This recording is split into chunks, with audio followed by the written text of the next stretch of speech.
Hey, I need you to stop inviting your mom over every weekend, I told my husband, Jack, directly. He let out a deep sigh. Sophie, you always say no to everything. What do you mean? You don't want me to build a house, you don't want my mom to visit, you say no to everything. That's not what I meant. Then what do you mean? How long do we have to wait? My name is Sophie, my husband, Jack, and I have been married for 5 years. Our main goal is to buy our own home. Now that we've saved enough money, we're ready to move out of our rental. I've always dreamed of having my own home. Once we settle in, we want to start a family and raise our kids there. Our hopes were growing, but a problem was brewing. Jack's mom, who had heard about our plans, started getting involved in a way that didn't feel right. I heard you're finally buying a house. Yes, that's true. Have you picked out what kind of house you want?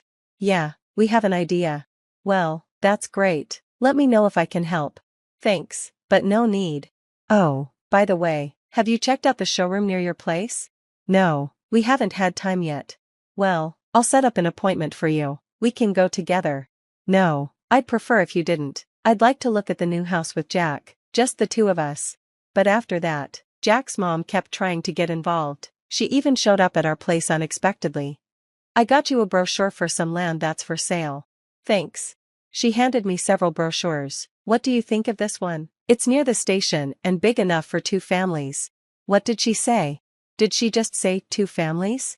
I didn't know what to say. Jack's mom kept talking. If it's not close to the train station, it's not convenient, and you'll want to be near a hospital when you get older. This place is close to a supermarket too. You're probably having a hard time deciding, right? At first, she asked if she could help, but soon she was taking over, pushing her own ideas as if she would be living there too. This wasn't right. That night, I told Jack everything that had happened. Wait, I think she might have mentioned living with us. What? You want to live together? Well, if you're okay with it. I won't force you, don't worry. I felt completely caught off guard by his response. If I'm okay with it?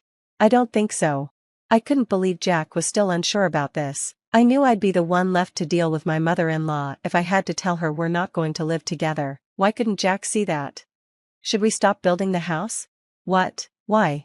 Because of the way you said it. If I say no to living with her, she'll know I said no. We'll be living together for a long time, and I don't want things to be awkward. I don't want a house if that's what it's going to cost. We can raise our kids in a rental, and we can use the money we saved for the down payment on their education instead. My husband, Jack, suddenly started to panic. Wait, I understand now. I'll say no to her, and we'll build the house. No, it's fine. You can't even talk to your mom. I've never seen Jack stand up to his mother before. Don't worry, trust me. Why are you so desperate? I want to live in my own house and raise our kids there.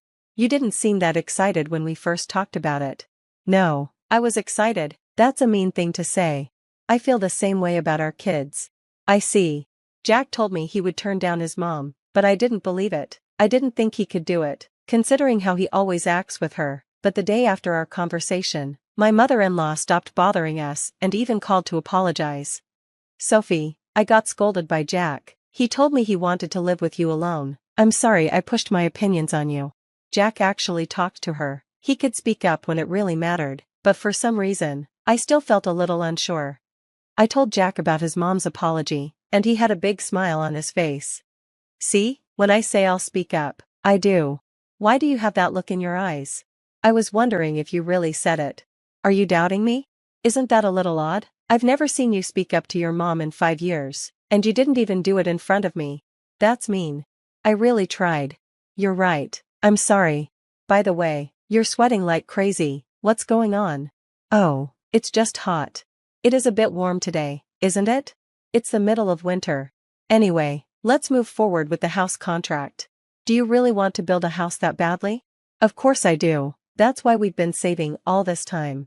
By now, I wasn't that interested in building the house anymore. The home I'd dreamed of for so long now felt less exciting. I'd worked hard to save the money, but because of my mother-in-law's actions and Jack's attitude, it felt like my dream had been taken away, and I stepped back.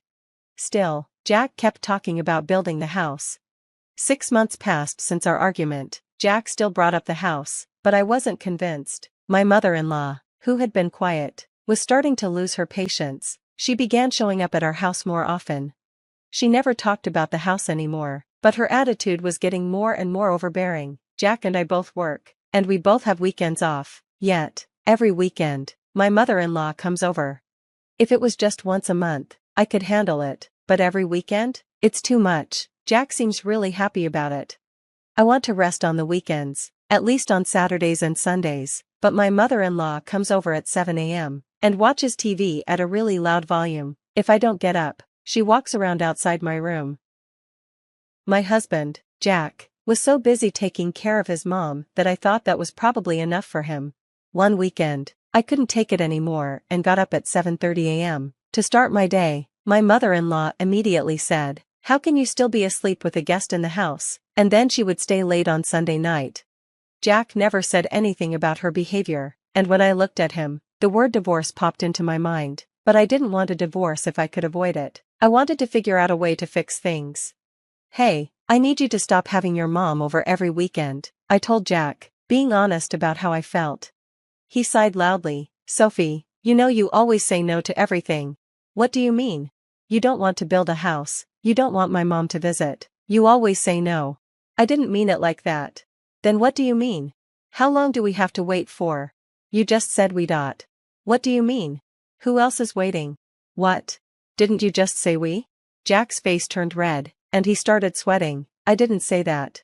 Maybe I misunderstood, but we can't build a house if your mom keeps coming over every weekend."